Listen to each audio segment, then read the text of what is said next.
بسم اللہ الرحمن الرحیم۔ میرا نام عائزہ ہے۔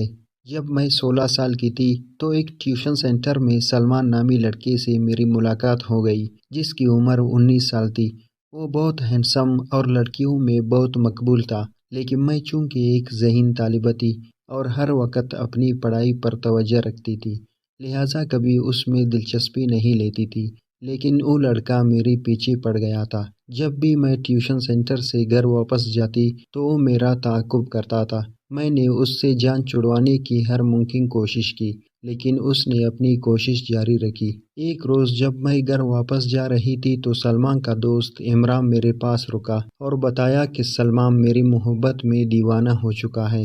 اس کا کہنا ہے کہ وہ دن رات میرا ذکر کرتا ہے اور میرے بغیر زندہ رہنے کا تصور بھی نہیں کر سکتا۔ عمران نے درخواست کی کہ میں ایک بار اس سے بات ضرور کر لوں، اگرچہ میں اس کے لیے تیار نہ تھی، لیکن پھر سوچا کہ شاید ایک بار ملاقات کر کے میں اسے سمجھا سکوں گی۔ بالآخر کافی سوچ بچار کے بعد میں نے سلمان سے ملاقات پر رضامندی ظاہر کر دی۔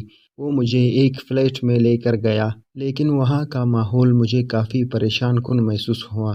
سلمان نے میرے ساتھ پیار بھری باتیں شروع کر دی اور پہلی بار مجھے بھی محسوس ہوا کہ جیسے میرے دل میں بھی اس کے لیے جگہ تھی۔ پھر پیار بھری باتوں کے ساتھ اس نے مجھے چھونا بھی شروع کر دیا۔ میں اس پر بہت پریشان ہوئی اور اسے روکنے کی کوشش کی، لیکن اگلے ہی لمحے وہ میرے ساتھ لپٹ گیا۔ میرے مزاحمت کے باوجود اس نے مجھے بے لباس کر دیا اور پھر میری آہوں اور سسکیوں کے درمیان مجھے بے آبرو کرتا رہا۔ میرے لیے یہ واقعہ انتہائی وحشت ناک تھا۔ میں ٹوٹے دل اور زخمی روح کے ساتھ گھر واپس آئی اور خاموشی سے اپنے کمرے میں جا کر لیٹ گئی۔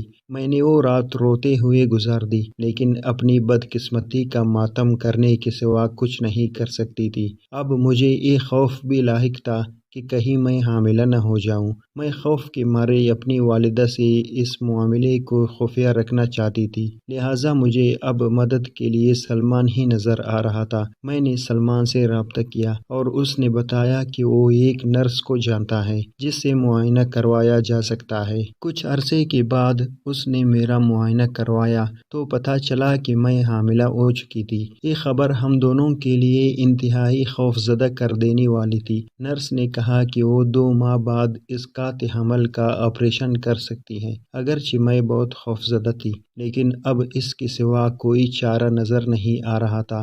جب میں نے اسقاط حمل کروا دیا تو اس دوران کسی پیچیدگی کی وجہ سے میرا بہت سا خون ضائع ہوا اور میری حالت غیر ہو گئی۔ بالآخر مجھے یہ معاملہ اپنی والدہ کو بتانا پڑا، لیکن ان کا رد عمل اتنا خوفناک تھا کہ جس کا میں تصور بھی نہیں کر سکتی تھی۔ انہوں نے میرا تمام سامان اکٹھا کیا اور اسے گھر سے باہر پھینک دیا۔ مجھے باہر نکال کر انہوں نے گھر کا دروازہ بند کر لیا۔ میں نے بہت فریاد کی، لیکن انہوں نے مجھے وہاں سے ہمیشہ کے لیے چلے جانے کو کہا۔ اب ایک بار پھر میرے لیے سلمان کی مدد مانگنے کے علاوہ کوئی چارہ نہیں تھا۔ وہ مجھے واپس اپنے فلیٹ پر لے گیا۔ میرے لیے اب ایک ہی راستہ تھا کہ سلمان سے شادی کر لوں، لیکن اس کے گھر والے مجھ سے نفرت کرتے تھے۔ صرف اس کی دادی اماں تھی جن کے دل میں میرے لیے نرم گوشہ تھا۔ بالآخر ان کی کوششوں سے ہماری شادی ہو گئی۔ سلمان کے گھر میں میری زندگی انتہائی تکلیف دہ تھی کیونکہ ہر کوئی مجھ سے نفرت کرتا تھا۔ ایک روز تو اس کے والد اور بھائی نے مجھ پر سخت تشدد کیا اور میرے کپڑے پھاڑ کر گھر سے باہر بھی نکال دیا۔ اس موقع پر ہمسایوں نے مجھے پناہ دی۔ میری تکالیف کا سلسلہ یوں ہی جاری تھا کہ کچھ عرصے بعد میری قسمت نے ساتھ دیا اور میں ایک یونیورسٹی میں داخلہ لینے میں کامیاب ہو گئی۔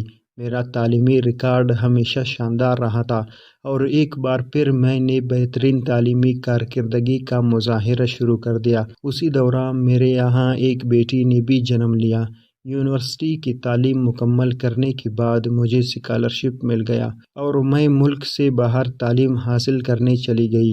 میری تعلیم نے میرے لیے دنیا میں سب سے بڑے سہارے کا کام کیا اور اب میں ایک آزاد اور خود مختار عورت کے طور پر زندگی گزار رہی ہوں۔ اگرچہ میں اپنی اعلیٰ تعلیم کی وجہ سے ایک بار پھر باعزت زندگی گزارنے کے قابل ہو گئی ہوں، لیکن نادانی میں اٹھائے گئی ایک قدم نے مجھے جو زخم لگائے ہیں وہ کبھی منجمد نہیں ہو سکیں گے۔